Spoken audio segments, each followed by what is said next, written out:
오늘 제목이 짧죠? 선교사입니다.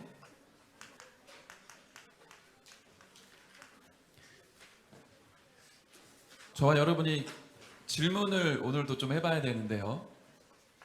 제가 자꾸만 여러분에게 질문할 것들을 주는 이유는 확인해야 되기 때문입니다. 질문을 하지 않고 확인이 안 되면 내 것이 되지 않아요.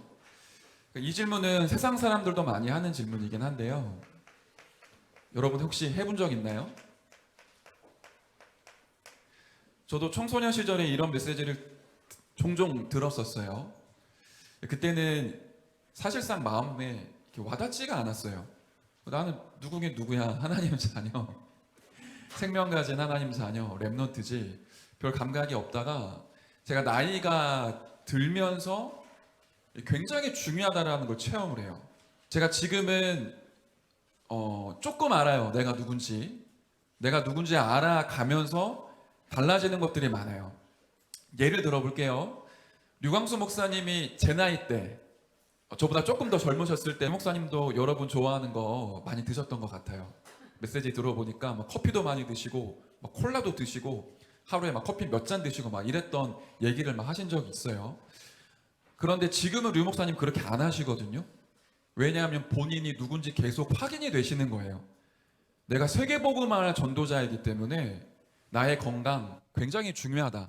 단순히 내가 안 아프고 잘 살기 위한 게 아니라 하나님이 지금 나를 세계복음화의 전도자로 쓰시는데 아파서 이 전도 운동이 끊기면 안 되기 때문에 류 목사님이 그게 발견되면 발견될수록 굉장히 철저하게 관리를 하세요. 예전에 류 목사님이 3시간 수면법이라는 책을 소개한 적이 있습니다. 왜냐하면 진짜 류 목사님이 그 정도밖에 안 주무시거든요. 근데 그 부분에 어떤 일본의 박사님이 어떻게 하면 하루에 4시간, 3시간 자고도 건강을 유지할 수 있는지 책을 내신 적이 있어요. 근데 그 책 내용이랑 류 목사님이 비슷하게 사세요. 일단 호흡 제대로 하죠. 먹는 거 아무거나 안 드십니다. 커피 같은 것도 비서들이 이렇게 갖다 드리면 진짜 요만큼 드세요. 딱 잠 깰 정도만. 식사할 때 막 피자 먹고 치킨 막 튀긴 거 먹고 막 장아찌 절인 거 먹고 절대 안 드세요. 생야채 갈아서 건강하게. 그 왜 그런 거냐? 내가 누군지 알기 때문에, 내가 얼마나 소중한 사람인지 알기 때문에 스스로 관리를 하는 겁니다. 이 말 이해돼요? 여러분이 여러분 스스로가 누군지 모르면 여러분을 어느 순간 놔버려요. 어차피 내 환경 안 좋은 거, 부모님 사이 안 좋은 거, 내가 이렇게 태어난 거 어쩌노? 그냥 앞으로 살아야지. 그리고는 여러분을 놔버리기도 합니다. 아니면 세상 사람들이 만들어 놓은 흐름에 휩쓸려 가기도 해요. 요즘에 그런 얘기하는 친구들이 많잖아요. 그 단어를 뭐라 그러더라?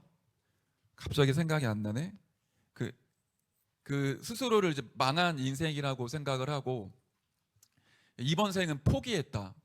나는 태어날 때부터 흙수저다. 그리고는 이번 생은 망했으니 다음 생에 내가 잘 살아봐야지. 그리고는 막 산다. 다음 생이 없습니다. 우리는 다음 생이 없어요. 그럴 수가 없어요.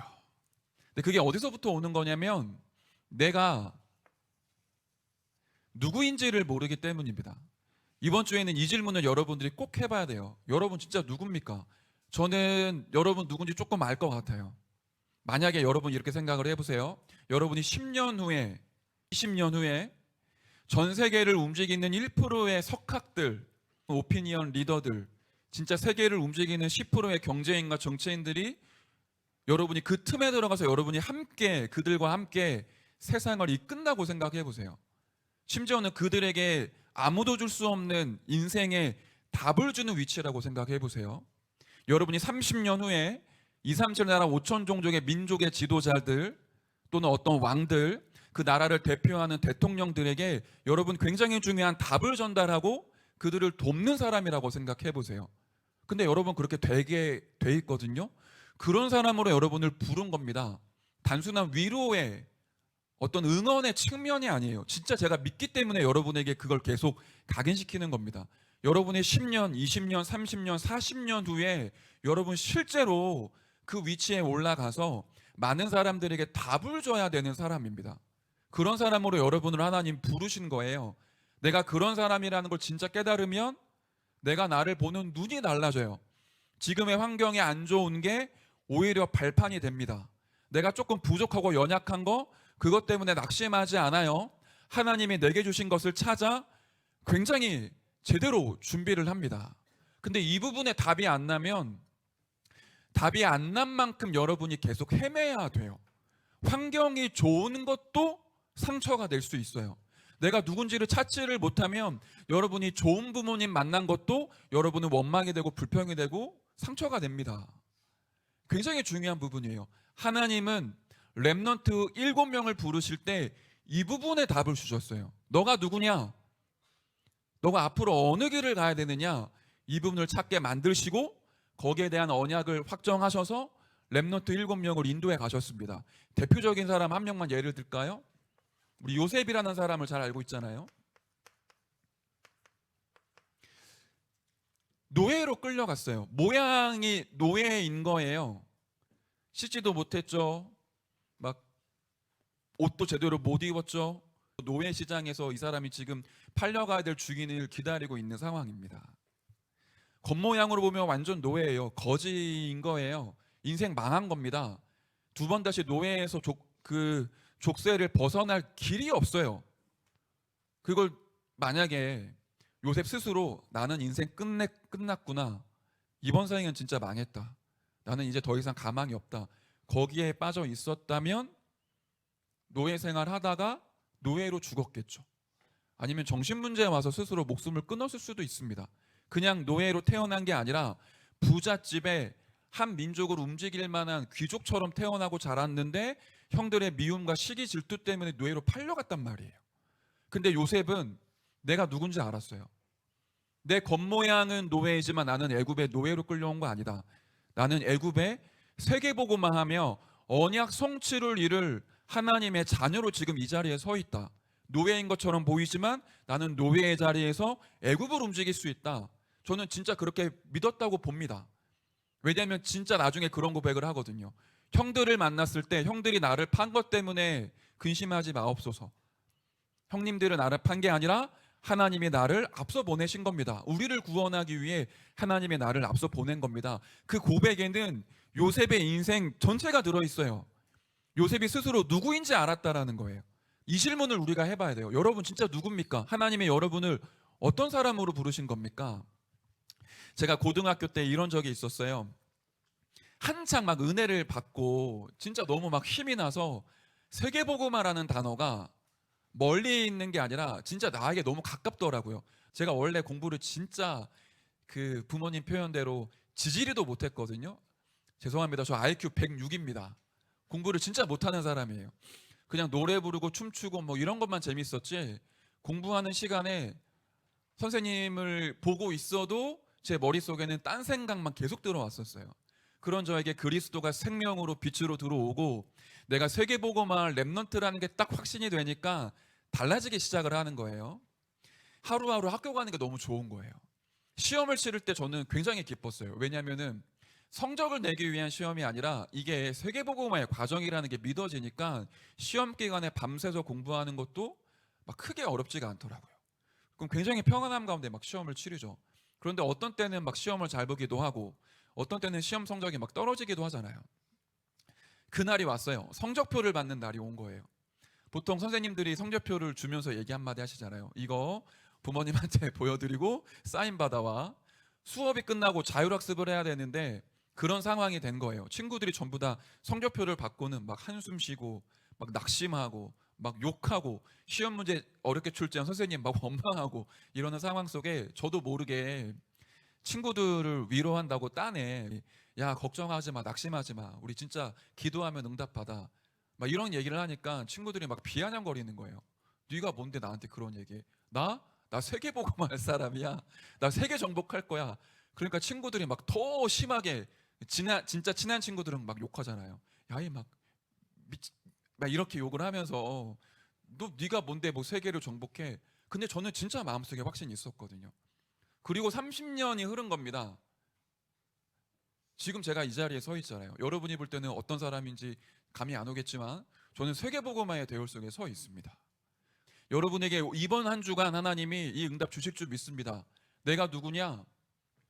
선교사로 부름 받았어요. 근데 이 단어가 여러분에게 가슴속에 안 와닿을 수 있습니다. 제가 그래서 여러분에게 다른 단어를 설명하려고 해요.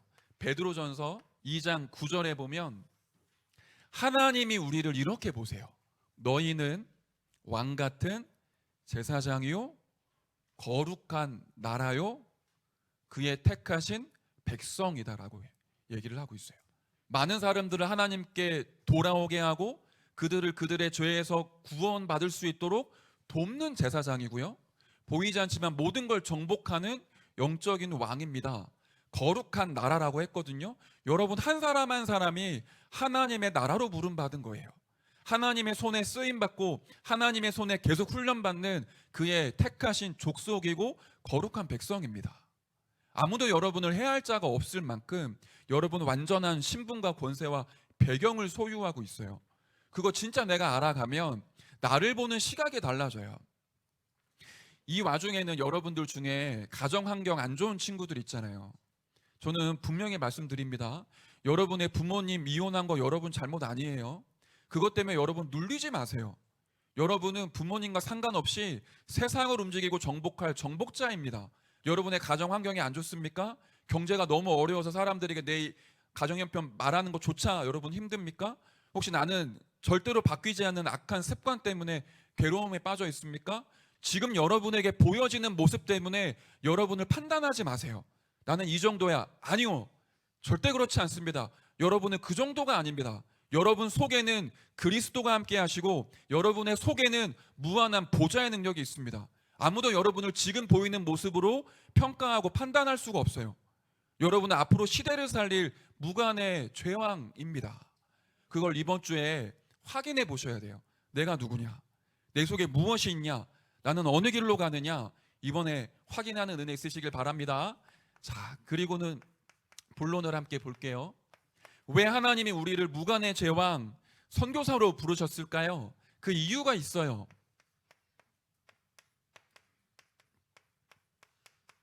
전 세계가 여기에 빠져 있기 때문입니다.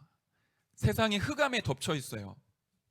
류 목사님이 옛날에 메시지에 이제 이런 얘기를 하신 적이 있는데 제가 많이 기억에 남더라고요.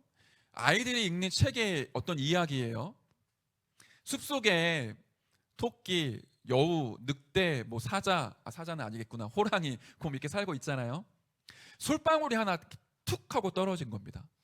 근데 토끼가 이러고 있다가 솔방울이 툭 하는 떨어지는 소리를 듣고는 기겁해서 막 뛰기 시작을 해요. 토끼가 뛰니까 그걸 보고 있던 사슴이 어땠을까요? 같이 뛰기 시작합니다. 토끼야, 왜 뛰는 거야? 토끼가, 야, 일단 뛰어. 되게 무서운 게 오고 있어. 그 모습을 보고 있던 늑대와 여우가 같이 뛰기 시작을 해요. 야, 도대체 왜 뛰는 거야? 어떤 존재가 오길래? 나중에는 그 숲속에 있는 모든 동물들이 막 뛰기 시작하는 거예요. 끝내는 호랑이도 동물들이 다 뛰니까 큰일이 난 줄 알고 막 뛰기 시작을 합니다. 도대체 무슨 일이야? 그게 아이들의 만화 이야기에 있는 내용이에요. 이게 무슨 내용인지 이해돼요? 세상에 그렇게 흘러가고 있습니다. 왜 뛰는지 모르는데 몸부림을 치면 막 뛰어요. 뭐가 문제인지 몰라요. 뭐가 진짜인지 모르는데 잡히지 않는 행복, 하나님 떠난 그곳에 채우려고 하는 그 공허함과 허무함을 채우려고 보이지 않는 행복을 잡기 위해 미친 듯이 달려가요. 그게 이제 흑암이 덮인 세상입니다. 근데 이 뒤에 누가 있냐면 사탄이 배후에 모든 문화를 만들어 놓고 여기에 사람을 장악하고 있어요. 그래서 흑암이 덮치면 해결이 불가능합니다. 여러분의 가정에 흑암이 덮치기 시작을 하면은 모든 관계가 깨어집니다. 여러분의 가정에 흑암이 덮치면 서로가 서로를 원망하고 비난하고 싸움이 시작이 돼요. 여러분 개인에게 흑암이 덮치면 아까 말씀드렸죠. 아무리 좋은 환경 속에 있어도 여러분은 사람의 말 때문에 흔들리고 상처받고 스스로를 자책하고 여러분이 뭔가 모를 영적인 흑암의 구렁텅이 속에 계속 빠지게 돼요. 근데 지금 세상이 전부 다 흑암에 묶여서 어디론가 끌려가고 있거든요. 거기에 뭐가 필요할까요? 빛이 필요합니다. 빛이 비추어지면 흑암이 무너지게 되어 있어요. 근데 이렇게 빛을 비출 사람이 지금 지구상에 없는 거예요. 우리 임마누엘 서울교회 말고 임마누엘 부산교회를 가면 산속에 교회가 있어요. 그리고 옛날에는 진짜 그 교회를 가면 껌껌하고 굉장히 어두웠어요. 그러다 보니까 교회 주변에 사건 사고가 너무 많이 생기는 거예요. 그래서 어느 날 임마누엘 부산교회 교육자분들이 막 회의를 하는 겁니다. 교회 주변이 너무 막 범죄가 일어나고 사건이 일어나니까 여기를 어떻게 해야 됩니까? 우리 그러면 조를 짜서 교회 주변을 순찰을 합시다. 막 그런 내용들이 나온 거예요. 그때 류 목사님이 간단하게 해결했어요. 뭐라고 얘기를 하셨냐면, 야, 그러지 말고 길에 등불을 세워라, 전봇대를 세워라. 그 시청에 진짜 요구를 해서 그 골목마다 그 등을 다 세운 거예요. 순찰 안 다녀도 돼요. 근데 어둠이 덮치니까 사람들이 와갖고 이상하지 계속했단 말이에요. 거기에 가로등이 딱 세워지니까 범죄율이 뚝 떨어졌어요. 뭘 말합니까? 빛이 비추어지면 흑암이 떠나가요. 여러분의 가정의 영적인 분위기 왜 그렇습니까? 흑암에 덮쳤기 때문이에요. 여러분이 그 가정에 그리스도의 빛을 비추면 가정이 살아납니다. 여러분의 학교에 왜 그 일이 벌어질까요? 여러분 친구들 사이에 왜 자꾸만 그런 문제들이 터져날까요? 흑암에 덮쳐 있으면 아무도 해결하지 못해요. 거기에 빛을 비출 한 사람이 일어나는 거예요. 그것 때문에 저와 여러분을 빛을 비출 수 있는 거룩한 나라, 하나님의 소유된 백성, 왕 같은 제사장으로 부른 겁니다. 그걸 보고 선교사라고 합니다. 다른 나라에 해외에 나가서 복음 증거하는 선교사도 있지만 우리 자신이 그리스도의 빛을 비추는 선교사로 부름받은 거예요. 자, 이유를 발견했다면 우리는 무엇을 하는 사람일까요? 제가 그냥 단어를 썼어요. 전도하는 사람이에요. 예수님이 흑암 덮친 세상을 보면서 이렇게 탄식을 하십니다. 마태복음 9장 35절에서 39절에 보면 예수님이 이스라엘의 온 유대 마을과 도시를 두루 다니시는데 현장이 너무 많이 무너져 버린 거예요. 병들어 있는 사람, 갈급한 사람, 영적으로 무너진 사람들이 수없이 깔려 있는데 그 사람들에게 정확한 복음을 증거할 사람이 없어요. 뭐라고 단어가 나와 있냐면 예수님이 불쌍히 여기사라는 단어를 쓰세요. 제자들에게 추수할 것은 많은데 일꾼이 적으니 아버지께 청하여 추수할 일꾼을 보내주소서 기도해라. 그런 말씀을 하십니다. 그 말은 뭐냐면 흑암에 덮쳐 있는 곳에 빛만 비추면 되는데 빛을 비출 그 한 사람이 없기 때문에 탄식하고 계세요. 자, 로마서 10장 13절부터 15절에는 뭐라고까지 되어 있냐면 제가 단어를 이렇게 쓸게요. 전파하는 자라고. 꼭 여러분들이 성경 찾아보시길 바랍니다. 로마서 10장 13절에는 누구든지 주의 이름을 부르는 자는 구원을 받으리라. 굉장히 은혜되죠. 조건이 필요 없습니다. 예수님을 그리스도라고 인정하고 고백하는 자는 구원받게 되어 있어요. 근데 뒤에 14절 15절에 뭐라고 되어 있냐면 15절부터 거꾸로 얘기를 해볼게요. 전파하는 자가 없으니까 듣지를 못하고 듣지를 못하니까 믿지를 못하고 믿지를 못하니까 예수 이름 부르짖을 수가 없어요. 왜 사람들이 구원 못 받죠? 전파하는 자가 없기 때문입니다. 왜 전파하지 않죠? 내가 가지고 있는 그리스도의 생명이 나를 살리는 답이라고 확신되어지지 않기 때문에 전파하지 않아요. 내가 가지고 있는 생명의 복음이 이 사람을 치유할 수 있다는 답이 없기 때문에 전파하지 않아요. 근데 우리는 누구예요? 예수님이 그리스도고 그리스도는 모든 문제 해결자라는 답을 가진 사람들입니다. 그 답을 가지고 전파하는 사람이 나오면 많은 사람들이 그 복음 듣고 예수님을 그리스도라고 부르짖어 구원받게 돼요. 그 사람에게 하나님이 모든 축복을 몰아가십니다. 저와 여러분이 누구로 부름받았냐? 어둠이 덮인 땅에 그리스도의 빛을 비추고 복음을 증거할 자로 부름받은 겁니다. 그래서 사도행전 5장 42절에 이 시간표에는 초대교회가 외부의 핍박이 본격적으로 시작된 타이밍이에요. 교회 내부적으로는 갈등과 문제가 너무 많았어요. 근데 5장 42절에 뭐라고 나오냐면 성전에 있든지 집에 있든지 예수는 그리스도라 가르치기와 전도하기를 쉬지 아니했다. 교회적으로도 어려움 왔고 외부적으로도 핍박이 왔지만 이유를 알고 있는 사람들이 내가 누구인지 아니까 어딜 가든지 예수가 그리스도라고 전파하는 걸 쉬지를 않았어요. 이 응답이 지금 우리에게 이제 와 있다라는 거예요. 자, 마지막 성경 본문을 가지고 우리 얘기해 볼게요. 그래서 하나님이 우리를 선교사로 부르셨습니다. 오늘 읽은 장면 한번 떠올려 보세요. 이 앞에 이 흐름이 있었던 겁니다. 마가다락방에 성령의 역사가 시작되고 전도운동이 벌어지는데 갑자기 교회 내부적으로 여러 가지 시험이 들었어요. 외부적으로는 핍박의 바람이 불었어요. 예수 이름 말하기 시작하니까 사람들을 잡아다가 옥에 가두고 죽이는 일이 벌어졌어요. 그때 제자들이 더 힘있게 예수님을 그리스도라고 가르치며 전도합니다. 그러고 나니까 수많은 사람들이 교회로 막 몰려오는 거예요. 교회가 막 1,000명, 3,000명, 4,000명, 5,000명 계속 불어납니다. 그러다 보니까 교회 안에 막 일이 많이 생겼어요. 그때 사도들이 결단을 합니다. 우리는 강단의 선교사로서 말씀을 선포해야 되니 교회를 섬기고 교회를 살릴 수 있는 중직자들을 세웁시다.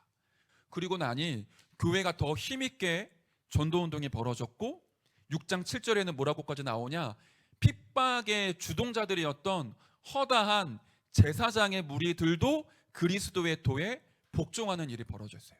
그건 무슨 뜻을 갖고 있냐면 모든 사람이 당시에 선교사였다라는 거예요.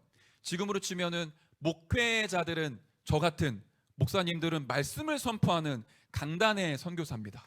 기도하는 것과 말씀 사역에 전무하죠. 그리고 여기 계시는 우리 선생님들과 우리 교회 평신도들은 업과 지역에서 그리스도의 빛을 비추는 현장의 선교사예요. 근데 이런 선교사를 어떻게 부르신 거냐면 성령과 지혜가 충만한 사람들을 하나님이 세우셨던 거예요. 여러분은 어떤 선교사입니까? 여러분은 미래를 준비하고 그릇을 갖추는 렘넌트 선교사입니다. 그리스도의 빛을 가지고 있는 모든 사람들이 선교사라는 거예요. 초대교회는 모두가 선교사였습니다. 교회를 잘 섬기라고 7집사를 세웠는데 7집사가 그냥 단순히 교회에서 일만 하는 사람들이 아니었어요. 대표적으로 빌립 집사, 스데만 집사, 이런 사람들은 앞장서서 복음 전하고 시대의 문제 해결하고 시대의 흐름을 바꾸고 지역에 그리스도의 빛을 비추는 전도자들이었습니다. 선교사였어요. 그걸 보고 자란 렘넌트들은 어땠을까요? 선배들이 걸어간 그 길을 그대로 걸어갑니다. 그 다음 세대가 일어나서 본격적인 세계복음화를 이루어가요. 그래서 우리는 모두 다 선교사입니다. 여러분이 이 정체성을 이번 한 주간 회복하시는 거예요. 그리고는 이렇게 기도 제목을 붙잡으세요. 이제 개학까지 한 달이 안 남았어요. 여러분 학교 가는 거 기대가 됩니까? 네. 그날이 안 왔으면 좋겠다는 친구들이 많을 거예요. 지금은 깨어서 들으십시오. 이제 여러분 학교에 공부하는 노예로 가지 마세요. 세상 문화에 끌려가는 노예로 가지 마세요. 한 달 동안 여러분 학교 갈 준비하시기 바랍니다. 공부하라는 얘기가 아닙니다. 여러분의 학교에 여러분이 선교사입니다. 여러분이 모든 문제를 끝낼 수 있는 그리스도의 생명의 빛을 가지고 있는데 비추지 않으면 여러분의 학교는 흑암이 덮치고 결국에 여러분까지 영적인 영향을 받아요. 그런데 이미 그리스도께서 모든 흑암과 저주의 권세를 깨뜨리셨기 때문에 그걸 믿고 한 달 동안 기도로 영적 준비하시길 바라요. 계약하는 그날 승리의 깃발을 꽂고 시작하는 겁니다. 자, 그걸 위해 또 얘기할게요. 아침에, 그리고 낮에, 밤에 나를 살리고 모든 걸 회복하는 시간을 가지세요. 오늘 유난히 피곤한 친구들이 많은 것 같은데 저도 어제 몇 시간 안 잤어요. 근데 아침에 다 회복하고 나오는 거예요. 여러분 아침을 살리시길 바래요. 단순히 엘리트의 규모 갖추라는 게 아닙니다. 전도자의 아침은 다릅니다. 하나님의 여러분의 아침에 보좌의 능력이 여러분에게 임해서 그 힘을 가지고 공부할 수 있는 모든 준비를, 모든 응답을 매일매일 새롭게 준비해 놓으셨어요. 그걸 내가 회복하는 거예요. 모든 걸 회복하는 시간으로 아침에 계속 기도하세요. 낮에 학교에 가시고 학원에 가면 피곤하겠죠? 계속 호흡하세요. 하나님의 나와 함께 하시는 그 기도의 축복을 의식하세요. 그러면서 현장에 흑암이 장악했구나, 그걸 보시고 그 현장에 계속 빛을 비추는 기도로 연결하세요. 아, 내 친구들이 지금 눌려 있구나. 내가 그리스도의 빛을 비춰야겠다. 공부하시면서 계속 기도하세요. 기도 속에서 공부하시고, 밤이 되시면 제가 오늘 드린 질문 가지고 하나님과 대화하세요. 질문하고 확인하지 않은 건 내 것이 되지 않습니다. 하나님 앞에 진짜 질문하세요. 이번 주는 나는 누구입니까? 나는 어느 길을 걸어가야 됩니까? 나는 어떤 인생을 살아가야 됩니까? 질문해 보시고 여러분 신앙 양심에 하나님이 주시는 말씀을 담으시길 바라요. 아마 강단의 말씀, 매일의 기도 수천 메시지, 본부 메시지 속에 여러분이 가장 힘들어하고 궁금해하는 그 질문의 답이 다 숨겨져 있습니다. 그래서 질문하시고 말씀 속으로 들어가세요. 이번 한 주간 렘넌트 선교사로 나를 살리고 가정 살리고 현장 살리는 언약의 여정 걸어가시길 바랍니다. 제가 기도하고 마치도록 하겠습니다. 하나님, 우리를 렘넌트 선교사로 부르시는 은혜에 감사를 드립니다. 내가 누구인지 알며 또 나를 왜 선교사로 부르셨는지 이유를 알고 그리스도의 빛을 비추는 전도자로 일어나게 하여 주옵소서. 감사를 드리며 살아계신 예수 그리스도 이름으로 기도하옵나이다. 아멘.